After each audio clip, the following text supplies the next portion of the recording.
Hey, so a little over 2 years ago, I got it in my head that I wanted to learn violin. This good old thing here. And not completely sure if it was the greatest idea or not, since I already have so many instruments I'm trying to learn.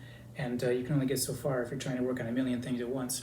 But anyway, what I wanted to make this video about was I made the decision to start off with my first violin, my only violin so far, being an electric violin. And just kind of share a little bit of my experience about what's the deal with the electric. Is it worth it? Choosing an electric over an acoustic for a beginner. How's my experience been? So first off, I think one easy misunderstanding is to think of it kind of like an electric guitar to a guitar, but it plays exactly the same as a regular violin. Whenever I'd hang out with violinists, with other learners, and pick up one of theirs, it's exactly the same experience. It's a little heavier. That's the one difference. I think that it looks way better. I think this thing just looks amazing. That's 90% of why I purchased it. I think it looks amazing. I think the traditional violin with the reddish wood look, I'm not a big fan of that. I think this thing looks absolutely amazing. It's a big part of why I bought it, and I definitely don't regret that. It's a little heavier. You can practice a little more quietly, but not that quietly, so this is completely unamplified.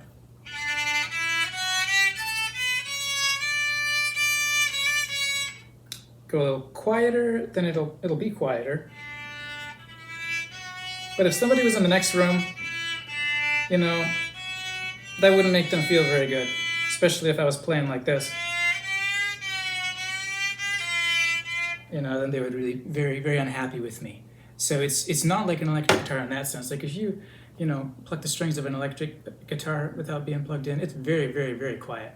For this, it's more like think of it more like the quiet drums you can get that are designed to be super quiet. It's more like that, where you still hear it and you're gonna hear it, but it's just a little quieter.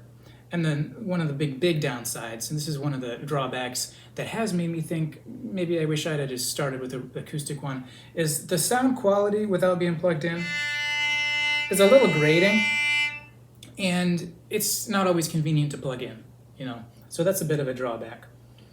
The unamplified sound is scratchy and annoying.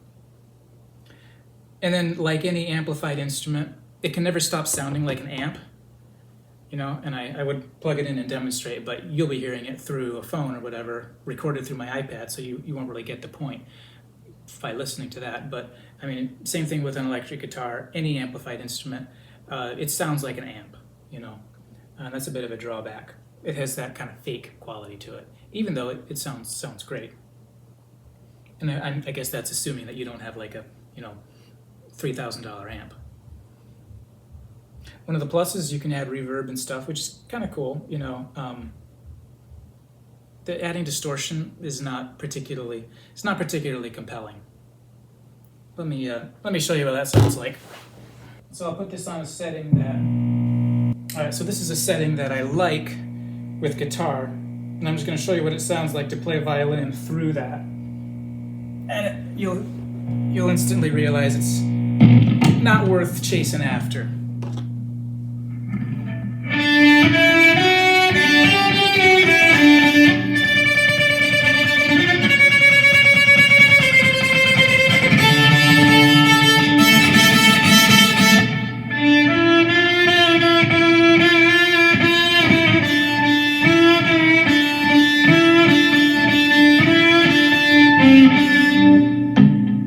Depends on your taste, I suppose. For me, though, it's not worth it. That's not what I come to violin for.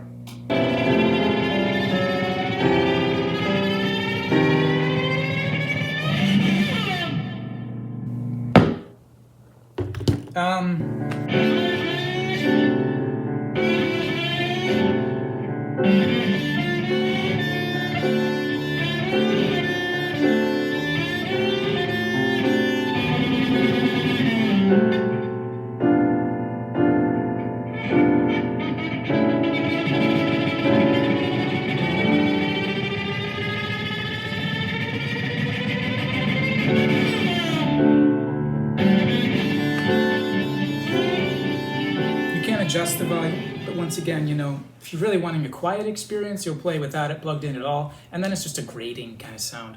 So that's not cool. It's easier to record if you can find something to plug it into. I haven't done that because I don't have really equipment to do that.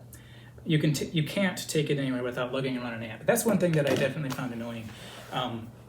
You know, if I want to go somewhere, bring my violin with me, I got to lug around an amp. And I got to make sure I have somewhere to plug it in.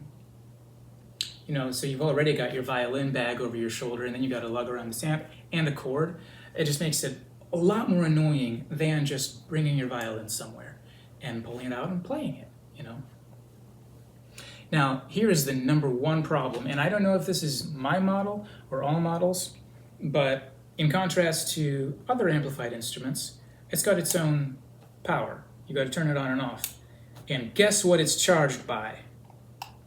You guessed it, good old $5 billion a piece 9-volt battery.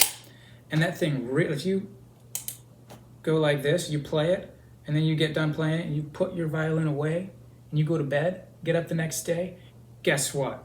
That little red light's not red anymore. You got to buy yourself another battery. So it's a big, giant headache. Yes, the worst thing in my experience with trying to use an electric violin. But other than that, you know, I really love the experience. I think it's worth purchasing. I'm at some point going to get myself a acoustic because of the many reasons that I've come to realize, you know, an acoustic is like a lot of things. There's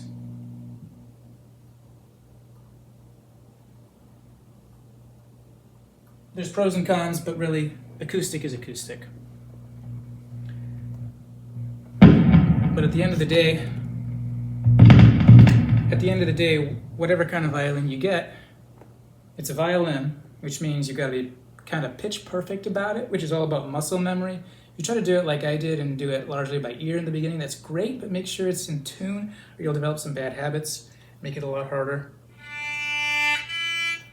Oh, gotta have that power on.